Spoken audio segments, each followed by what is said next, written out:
Jadi begini sejarahnya. Yang namanya tembakau itu ada sejarahnya. Jadi itu dikembangkan oleh sebuah bangsa. Sebuah bangsa yang memang bangsa itu adalah bangsa yang ingin menguasai dunia. Bab tidak perlu sebutkan bangsa itu bangsa apa, tapi yang jelas awal nama tembakau itu adalah umbaka. Fungsi dari daun umbaka itu adalah daun yang direkayasa genetik, adalah untuk merusak kinerja otak. Di dalam rokok itu sendiri banyak sekali yang namanya racun. Segala macam racun itu ada di situ. Bahkan bisa dikatakan ratusan racun itu ada di rokok. Nah, sekarang lihat perokok. Perokok luar biasa kan, dan iklannya itu luar biasa.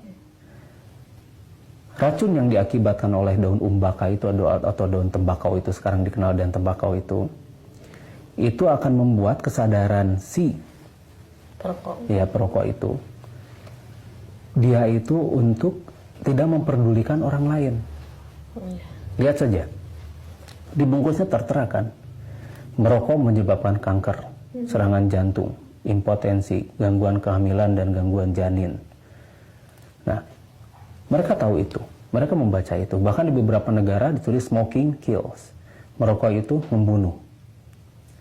Tapi mereka tidak tahu kan, dan tidak peduli, tidak mau tahu, bukan tidak tahu, tapi tidak mau peduli bahwa itu tuh merusak.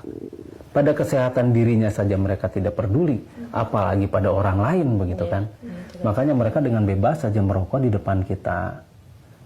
Mereka tidak sadar bahwa asap yang diserap oleh mereka yang perokok pasif itu diserap oleh hidung dan langsung ke paru-paru mereka. Sehingga perokok pasif memiliki resiko lebih tinggi daripada perokok yang aktif.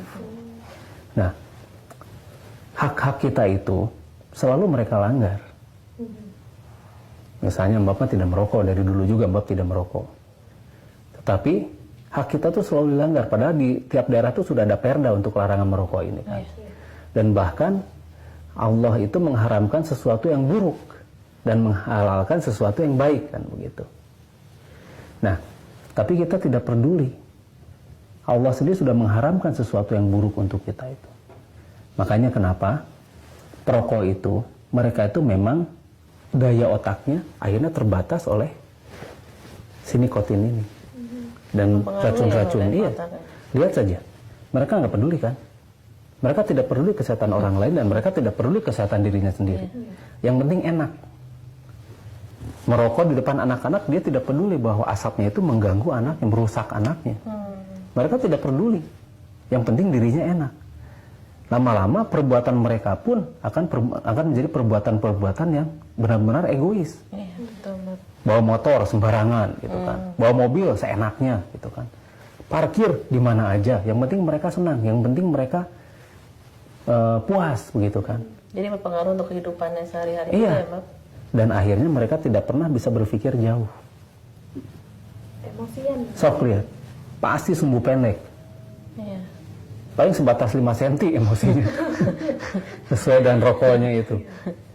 Pasti mereka menjadi orang yang mudah tersinggung. Dan mereka menjadi orang yang keras kepala. Lihat saja Sob. Lama-lama mereka selalu bikin pembenaran-pembenaran. Mereka nggak mau disalahkan. Nah itu. Dan itu akan mempengaruhi anak-anaknya. Dan lama-lama paru-paru mereka menjadi rusak kan. Jantung mereka menjadi rusak, paru-paru menjadi rusak. Dan anak-anak mereka pun yang dekat di mereka itu akan menjadi ikutan rusak. Makanya jangan berharap masuk surga bagi para perokok. Meskipun dia itu kiai, meskipun dia itu ustadz, meskipun dia itu sering ceramah di mana-mana, tapi dia tidak pernah memberikan contoh yang baik pada umat. Jangan harap mereka masuk surga. Aduh, bener ya, Bab. Jangan harap. Iya, menzolimi diri sendiri dan menzolimi orang lain. Orang yang di sekitarnya itu terzolimi oleh mereka.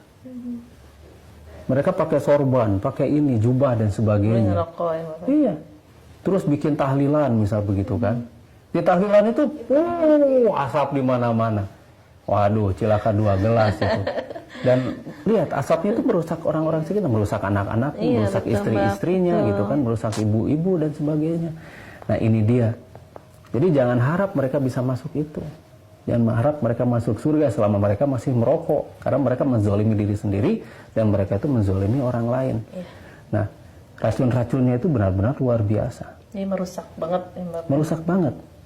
Jadi jauh lebih merusak daripada daun ganja. Merokok itu jauh lebih merusak daripada itu. Nah, mudah-mudahan bapak-bapak yang merokok atau ibu-ibu yang merokok juga itu segera menyadari hal ini. Karena sekali lagi, janganlah menzolimi diri sendiri, apalagi menzolimi orang lain. Iya. Karena sudah jelas, zolim itu adalah perbuatan setan.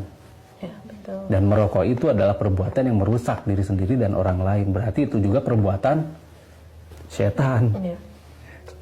Nah, hati-hati dan kita harus waspada. Mudah-mudahan ini ada manfaatnya. Mudah-mudahan ini juga bisa didengar oleh mereka para perokok. Dan mudah-mudahan mereka juga bisa segera insaf dari kemerokokannya itu. Jadi mudah-mudahan sekali lagi bermanfaat. Dan mudah-mudahan didengar oleh mereka, didengar untuk dilaksanakan. Wassalamualaikum warahmatullahi wabarakatuh. Waalaikumsalam warahmatullahi wabarakatuh.